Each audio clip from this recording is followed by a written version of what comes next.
Island को देखते हैं जो कि कॉन्ग का घर था असल में। और यहाँ पर हम देखते हैं कि कॉन्ग का साइज अब पहले से काफी बड़ा हो गया है। इसके बाद कॉन्ग सोकर उठता है और पानी में काफी एंजॉय करता है। वहीं पर हम एक छोटी बच्ची को देखते हैं जो कॉन्ग को काफी अच्छी लगती थी। वो दोनों काफी अच्छे फ्रेंड्स भी थे और कॉन्ग उस बच्चे की कोई बात नहीं टालता था, उसकी सारी बातें मानता था। लेकिन ये बच्ची ना तो बोल सकती है और ना ही कुछ सुन सकती है। और यहाँ पर हम कॉन्ग को बहुत ज्यादा अग्रेसिव पाते हैं। कॉन्ग बहुत ज्यादा गुस्से में होता है और वो एक ट्री को खेड़ कर आसमान की तरफ फेंकता है, जिससे एनर्जी वॉल टूट जाती है। और यहाँ पर हम ये जान पाते हैं कि असल में कॉन्ग को इस टाउन के नीचे रखा गया था ताकि गॉडजिला फिर से वहाँ पर ना आ जाए, क्योंकि ये दोनों टाइटन्स एक दूसरे को फील कर सकते हैं तो कहीं ये दोबारा से न लड़ पड़े। अब क्योंकि कॉन्ग पहले से काफी बड़ा हो गया था साइज में, इसीलिए डिसाइड किया जाता है कि उसे यहाँ से कहीं और शिफ्ट कर दिया जाएगा। इसके बाद हमें एक लड़का दिखाया जाता है जो कि एक कंपनी के लिए काम करता था और वो बेसिकली एक हैकर भी था। और जिस कंपनी में वो काम करता था वो काफी मॉडर्न चीजें बनाया करती थी, लाइक मशीन्स, रोबोट्स एक्सेट्रा। लेकिन उस हैकर को अपनी कंपनी पर थोड़ा बहुत डाउट होता है कि कंपनी कोई ऐसी चीज बना रही है जो नहीं बनानी चाहिए। इसीलिए वो कंपनी का सारा डाटा हैक कर लेता है, जिससे उसे पता चलता है कि ये कंपनी किसी काफी बड़े ऑब्जेक्ट को हांगकांग शिफ्ट कर रही है। लेकिन तभी वहाँ पर अलार्म बजने लगता है और ये गॉडजिला के आने का अलार्म था। देखते ही देखते गॉडजिला समंदर से बाहर निकल आता है। बाहर आते ही वो सब कुछ डिस्ट्रॉय करने लग जाता है। किसी को भी समझ नहीं आ रहा था कि आखिर गॉडजिला सबको क्यों मारता जा रहा है, क्योंकि वो तो एक ऐसा टाइटन है जो इंसानों को सेव करता है, उनकी जान बचाता है। यहाँ पर हम ये जान पाते हैं कि गॉडजिला के पास एक पावर है और वो पावर न्यूक्लियर पावर है। और गॉडजिला अपनी न्यूक्लियर पावर का इस्तेमाल करके पूरी कंपनी को डिस्ट्रॉय कर देता है। इसके बाद ये न्यूज पूरी दुनिया में वायरल हो जाती है कि गॉडजिला आ चुका है। लेकिन इस बार वो चेंज होकर आया है, पहले जैसा नहीं रहा। यानी पहले वो इंसानों को बचाता था, लेकिन अब वो अग्रेसिव है और गुस्से में सबको मारता जा रहा है। कंपनी का ऑनर न्यूज में सबको बता रहा होता है कि हमारी कंपनी एक प्रोजेक्ट पर काम कर रही है। वो बहुत जल्द एक ऐसी डिवाइस बनाने में कामयाब हो जाएंगे कि जिससे गॉडजिला का मुकाबला हो सकता है। इस न्यूज को एक लड़की भी देख लेती है जिसका नाम होता है मेडिसन। लेकिन यहाँ पर मेडिसन इस बात पर एग्री नहीं करती कि गॉडजिला गुस्से में आया है, क्योंकि वो गॉडजिला को बहुत अच्छे से जानती थी। इसीलिए वो इस न्यूज को सिर्फ एक बकवास समझती है, क्योंकि उसका मानना था कि गॉडजिला कभी भी किसी को नुकसान नहीं पहुंचा सकता, बल्कि वो इंसानों की हेल्प करता है, उनकी जान बचाता है। मेडिसन अपने फादर के पास जाकर उन्हें समझाने की कोशिश करती है कि गॉडजिला कभी भी ऐसा नहीं कर सकता और उसके साथ जरूर कुछ न कुछ किया गया है। लेकिन मेडिसन के फादर उसे समझाने की कोशिश करते हैं कि देखो बेटा, ये सारे क्रिएचर्स, ये सारे टाइटन्स इंसानों की तरह ही होते हैं, यानी इनका मूड चेंज हो सकता है। अब देखो गॉडजिला भी चेंज हो गया है और वो इंसानों को मारता जा रहा है। इसके बाद मेडिसन वहाँ से चली जाती है और वो उस हैकर की ऑनलाइन ऑडियो सुनती है। वो हैकर असल में गॉडजिला के बारे में एक ऑनलाइन ऑडियो अपलोड करता है। यहाँ पर मेडिसन डिसाइड करती है कि वो जाकर उस हैकर से मिलेगी और जाकर उससे सारी बात पूछेगी कि आखिर ये चक्कर किया है, गॉडजिला अग्रेसिव क्यों हो गया है और उसने उस कंपनी को क्यों डिस्ट्रॉय किया। इसके बाद कंपनी का ओनर एक सीनियर डॉक्टर नेथन से जाकर मिलता है। डॉक्टर नेथन असल में एक साइंटिस्ट भी होते हैं। कंपनी का ओनर डॉक्टर नेथन को बताता है कि आपका जो कॉन्सेप्ट था हॉलो अर्थ वाला, वो बिल्कुल सही था और ये वो जगह थी जहाँ पर टाइटन्स पैदा होते हैं। असल में डॉक्टर नेथन ने एक बुक लिखी थी जिसमें उन्होंने लिखा था कि जमीन के अंदर एक और जमीन भी है जिसका नाम हॉलो अर्थ है। ये छुपी हुई है और किसी को नजर नहीं आती और असल में ये अर्थ टाइटन्स की एनर्जी का सोर्स है। वहीं पर कंपनी का ओनर डॉक्टर नेथन को एक और आदमी से भी मिलवाता है। कंपनी का ओनर डॉक्टर नेथन को बताता है कि हमने हॉलो अर्थ के अंदर ही एनर्जी का एक सोर्स ढूंढ लिया है। अब यहाँ पर हम ये बात तो जानते नहीं कि हॉलो अर्थ आखिर एग्जिस्ट कहाँ पर करती है। हॉलो अर्थ असल में हमारी जमीन के नीचे है और जिस तरह हम सूरज से एनर्जी लेते हैं और सेम उसी तरह हॉलो अर्थ में एक एनर्जी सोर्स है जिससे ये सारे टाइटन्स एनर्जी लेते हैं। और अगर ये लोग उस एनर्जी सोर्स को ढूंढने में कामयाब हो गए तो ये गॉडजिला का मुकाबला भी कर पाएंगे।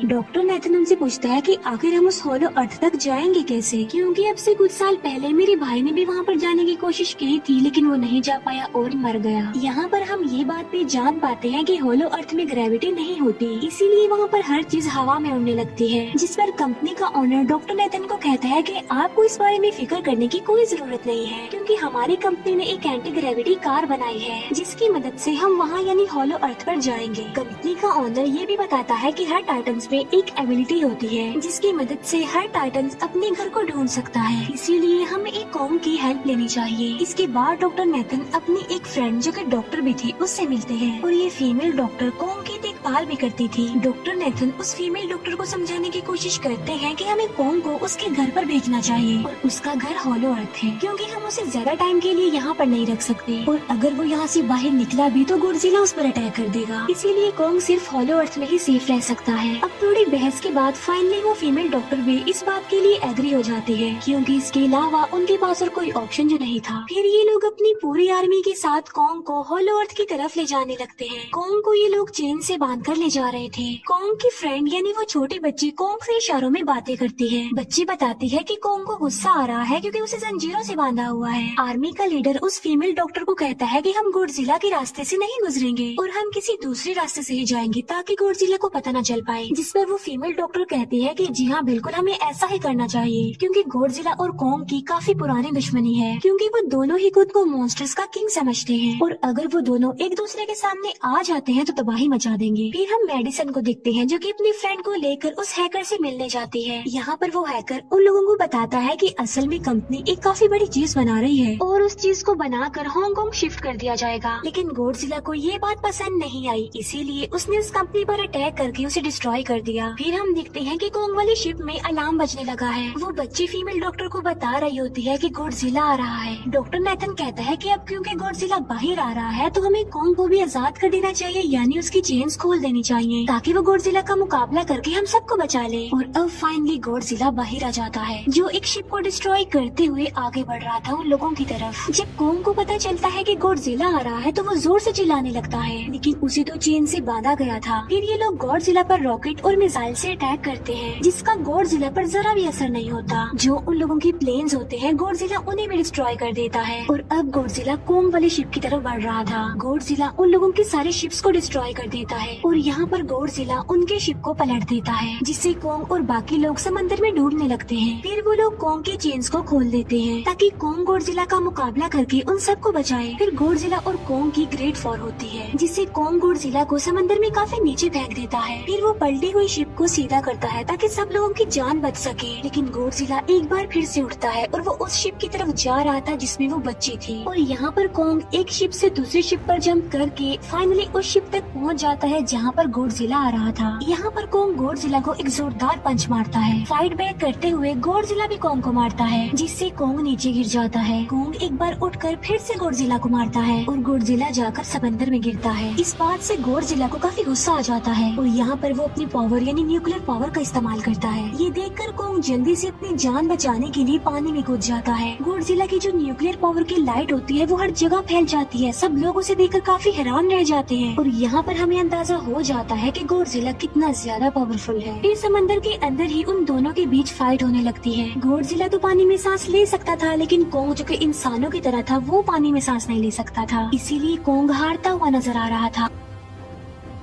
फिर गॉडजिला कॉन्ग को मारने के लिए उसे समंदर की गहराइयों में लेकर जा रहा होता है। वो फीमेल डॉक्टर कहती है कि हमें जल्द से जल्द कॉन्ग की हेल्प करनी चाहिए वरना गॉडजिला उसे मार डालेगा। फिर ये बहुत सारे मिसाइल को समंदर में ब्लास्ट कर देते हैं जिससे होता ये है कि कॉन्ग अपनी जान बचाने के लिए बाहर आ जाता है। फिर डॉक्टर नेथन ऑर्डर देते हैं कि सब कुछ ऑफ कर दो, सारे इंजन सारी मशीन्स को शट डाउन कर दो ताकि गॉडजिला ये समझे कि हम लोग हार चुके हैं और मर चुके हैं। और तब ये लोग सारी चीजों को शट डाउन कर देते हैं। तब गॉडजिला कॉन्ग को गुस्से में देखता है और फिर वहाँ से चला जाता है। फीमेल डॉक्टर कहती है कि अगर हम आगे बढ़े तो गॉडजिला हमें फिर से फेल करके हम लोगों पर अटैक कर देगा, तो अब हम कैसे आगे बढ़े और हम कॉन्ग को कैसे ले जाएंगे। जिस पर डॉक्टर नेथन कहते हैं कि हम कॉन्ग को उड़ा कर लेकर जाएंगे। दूसरी तरफ हम देखते हैं कि मेडिसन अपने फ्रेंड्स के साथ उस कंपनी में घुस गई है ये चेक करने के लिए कि आखिर ये कंपनी कौन सी चीज बना रही है जिस पर गॉडजिला को गुस्सा आया और उसने अटैक कर दिया। वहाँ पर उन लोगों को एक काफी बड़ी एनिमल के अंडे भी मिलते हैं और फिर जैसे ही उन लोगों को अंडे मिलते हैं उनका डोर लॉक्ड हो जाता है। असल में जहाँ ये लॉक्ड हो जाते हैं वो एक मशीन होती है जो इन लोगों को अंडों समेत काफी तेजी से हांगकांग लेकर जा रही थी। फिर हम देखते हैं कि हेलीकॉप्टर्स के जरिए पूरी आर्मी कॉन्ग को हॉलो अर्थ के पास पहुंचाने में कामयाब हो जाती है। वो लोग कॉन्ग को कहते हैं कि वो हॉलो अर्थ वाले केव में चला जाए, लेकिन कॉन्ग वहाँ पर जाने के लिए इनकार कर देता है। फिर ये लोग डिसाइड करते हैं कि वो उस बच्चे के थ्रू कॉन्ग को कहेंगे कि वो वहाँ पर चला जाए, क्योंकि कॉन्ग उस बच्चे की कोई बात नहीं टालता था। साथ में कॉन्ग को ये भी कहा जाएगा कि आपकी फैमिली भी वहाँ पर है, आप जैसे और भी क्रिएचर्स है वहाँ पर, और यहाँ पर कोंग उस केव में जाने के लिए एग्री हो जाता है और यहाँ पर कोंग उस होलो अर्थ वाली केव में चला जाता है और ये लोग भी अपनी एंटी ग्रेविटी कार की मदद से कोंग के पीछे पीछे जाते हैं। होलो अर्थ एक अलग तरह की ही दुनिया थी।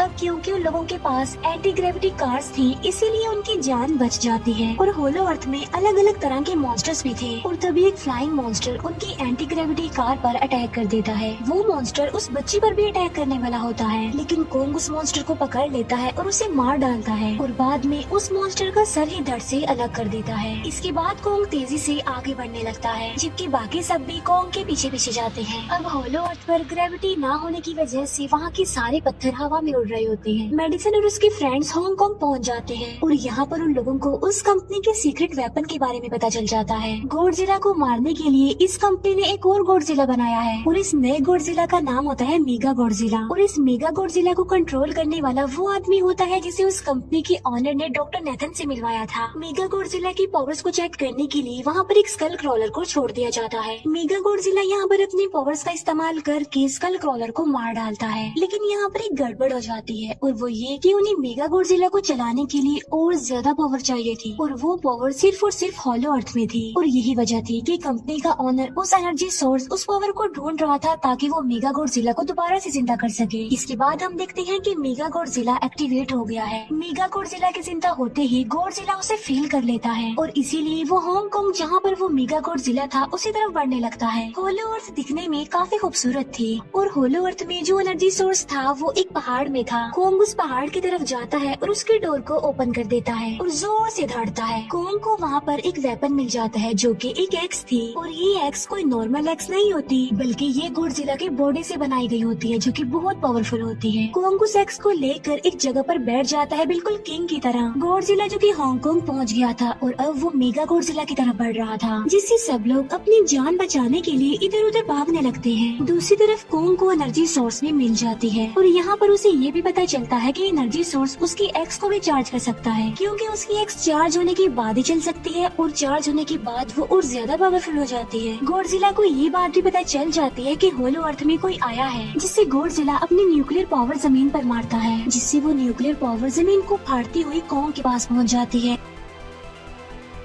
कंपनी की एक फीमेल ऑनर उन लोगों के साथ ट्रेक करती है। वो इस एनर्जी का थोड़ा सा सैंपल अपनी कंपनी के पास भेज देती है ताकि वो लोग मेगा गॉडजिला को एक्टिवेट कर दे। हालांकि फीमेल डॉक्टर उसे ऐसा करने से मना करती है, लेकिन वो उसकी एक नहीं सुनती और जब उस लड़की को रियलाइज होता है कि यहाँ पर गॉडजिला भी आने वाला है तो वो वहाँ से भागने लगती है, लेकिन तभी कोंग उसकी कार को पकड़कर उसे डिस्ट्रॉय कर देता है। कोंग अपना एक्स लेकर गॉडजिला से लड़ने के लिए तैयार हो जाता है, क्योंकि इस न्यूक्लियर पावर के जरिए गॉडजिला ने कोंग को लड़ने का इशारा दिया था। फिर कोंग वहाँ से भागते हुए हांगकांग आ जाता है। कोंग गॉडजिला पर अटैक करता है, लेकिन बाय मिस्टेक उसकी वो एक्स एक बिल्डिंग में फंस जाती है और मौके का फायदा उठाकर गॉडजिला कोंग को नीचे गिरा देता है और यहाँ पर इन दोनों के बीच जबरदस्त फाइट होती है। गॉडजिला कई बार अपनी न्यूक्लियर पावर का इस्तेमाल करके कोंग को मारने की कोशिश करता है, लेकिन कोंग बहादुरी से मुकाबला करते हुए हर बार बच जाता है। फिर कोंग अपनी एक्स से गॉडजिला पर अटैक करके उसे इंजर्ड कर देता है, जिससे गॉडजिला को गुस्सा आ जाता है और वो अपनी न्यूक्लियर पावर का इस्तेमाल करके कोंग को दूर फेंकता है, लेकिन कोंग अपनी एक्स की मदद से उस पावर को अपनी तरफ आने से रोक देता है। इन दोनों के बीच काफी देर तक फाइट चलती रहती है। अब क्योंकि गॉडजिला काफी ज्यादा पावरफुल था, इसीलिए कोंग हारता हुआ नजर आ रहा था। गॉडजिला कोंग को इंजर्ड करके वहीं पर फेंक देता है और उसकी चेस्ट पर पैर रख के जोर से दहाड़ने लगता है। उसे देखकर कोंग भी जोर से दहाड़ने लगता है और तभी गॉडजिला कोंग को छोड़कर वहाँ से जाने लगता है। हम देखते हैं कि कंपनी के ऑनर को वो एनर्जी सोर्स मिल चुका था जिसके जरिए वो मेगा गॉडजिला को जगा दे। यहाँ पर हमें पता चलता है कि मेगा गॉडजिला से काफी पावरफुल है और उससे साइज में काफी बड़ा भी है, लेकिन यहाँ पर मेगा गॉडजिला सब कुछ अपने कंट्रोल में कर लेता है। इसीलिए मेगा गॉडजिला सबसे पहले कंपनी के ऑनर को मारता है और बाद में उसके असिस्टेंट को भी मार डालता है। फिर मेगा गॉडजिला दीवार को फाड़ते हुए बाहर आ जाता है। गॉडजिला जब मेगा गॉडजिला को देखता है तो वो उससे लड़ने के लिए आगे बढ़ता है और उन दोनों के बीच काफी फाइट होती है। अब क्योंकि मेगा गॉडजिला काफी पावरफुल था, इसीलिए गॉडजिला हारता हुआ नजर आ रहा था। मेगा गॉडजिला को बहुत बहुत ज्यादा मारता है और उसे नीचे गिरा देता है। मेडिसन और वो हैकर मेगा गॉडजिला की पावर्स को ऑफ करने की कोशिश करते हैं, लेकिन वहाँ पर सारी मशीन्स में कोड्स लगे हुए थे। दूसरी तरफ हमें कॉन्ग दिखाया जाता है जो कि लड़ने की वजह से काफी इंजर्ड हो गया था और उसकी हालत काफी खराब थी और वो ऑलमोस्ट मरने ही वाला था। वो बच्ची कॉन्ग की हार्ट बीट सुनती है तो सबको बताती है कि कॉन्ग की हार्ट बीट आहिस्ता आहिस्ता कम होती जा रही है, जिस पर डॉक्टर नेथन कहते हैं कि हमें कॉन्ग को बचाने के लिए उसे एक काफी बड़ा इलेक्ट्रिक शॉक देना होगा और ये लोग कॉन्ग को शॉक उसी एंटी ग्रेविटी कार से देते हैं, जिससे कॉन्ग को काफी बड़ा झटका लगता है और वो दोबारा से उठकर खड़ा हो जाता है। वो बच्ची इशारों में कॉन्ग को कहती है कि देखो गॉडजिला हमारा दुश्मन नहीं है, वो हमारा फ्रेंड है, इसीलिए जाओ और उसकी हेल्प करो। तब कॉन्ग गॉडजिला को बचाने के लिए चला जाता है। मेगा गॉडजिला अपने न्यूक्लियर पावर का इस्तेमाल करके गॉडजिला को बस मारने ही वाला होता है कि तभी वहाँ पर कॉन्ग आ जाता है और कॉन्ग यहाँ पर गॉडजिला को बचा लेता है। गॉडजिला फौरन समझ जाता है कि मुझे और कॉन्ग को साथ मिलकर लड़ना चाहिए, लेकिन मेगा गॉडजिला इतना ज्यादा पावरफुल था कि वो इन दोनों पर भारी पड़ रहा था। कॉन्ग को अपनी एक्स नजर आती है, लेकिन मुसीबत की बात तो ये है कि वो चार्ज नहीं होती, लेकिन कॉन्ग फिर भी उस एक्स से मेगा गॉडजिला पर अटैक कर देता है। लेकिन मेगा गॉडजिला कॉन्ग को मारता है और वो कॉन्ग को बस मारने ही वाला होता है कि तभी कॉन्ग उसे ऐसा करने से रोक लेता है। अब क्योंकि मेडिसन और उस हैकर से वो मशीन बंद नहीं हो रही थी जिससे मेगा गॉडजिला की पावर्स को कम किया जाए, इसीलिए वो गुस्से में आकर उस मशीन पर पानी डाल देते हैं, जिससे मेगा गॉडजिला थोड़ी देर के लिए ऑफ हो जाता है और इसी बात का फायदा उठाकर गॉडजिला अपनी न्यूक्लियर पावर के जरिए कॉन्ग के उस एक्स को चार्ज कर देता है और अब कॉन्ग के पास पावर आ चुकी थी, इसीलिए वो मेगा गॉडजिला को तबाह बर्बाद करके रख देता है। उसके हाथ पैर तोड़ देता है और उसके सारे बॉडी के पार्ट्स अलग अलग कर देता है और लास्ट में वो मेगा गॉडजिला का सर भी उखेड़ कर फेंक देता है। अब क्योंकि मेगा गॉडजिला मर चुका था तो सब कुछ नॉर्मल हो जाता है, लेकिन तभी गॉडजिला फिर से खड़ा हो जाता है और कॉन्ग भी अपनी एक्स लेकर गॉडजिला से लड़ने के लिए तैयार हो जाता है। अब क्योंकि उन दोनों ने एक दूसरे की हेल्प की थी इसीलिए वो नहीं लड़ते। गॉडजिला वापस समंदर में चला जाता है जहाँ से वो आया था और जबकि कॉन्ग अब हमेशा के लिए हॉलो अर्थ में चला गया है और कॉन्ग उस छोटी बच्ची को भी अपने साथ वहाँ पर ले गया है और इसी के साथ ही इस मूवी का यहीं पर एंड हो जाता है।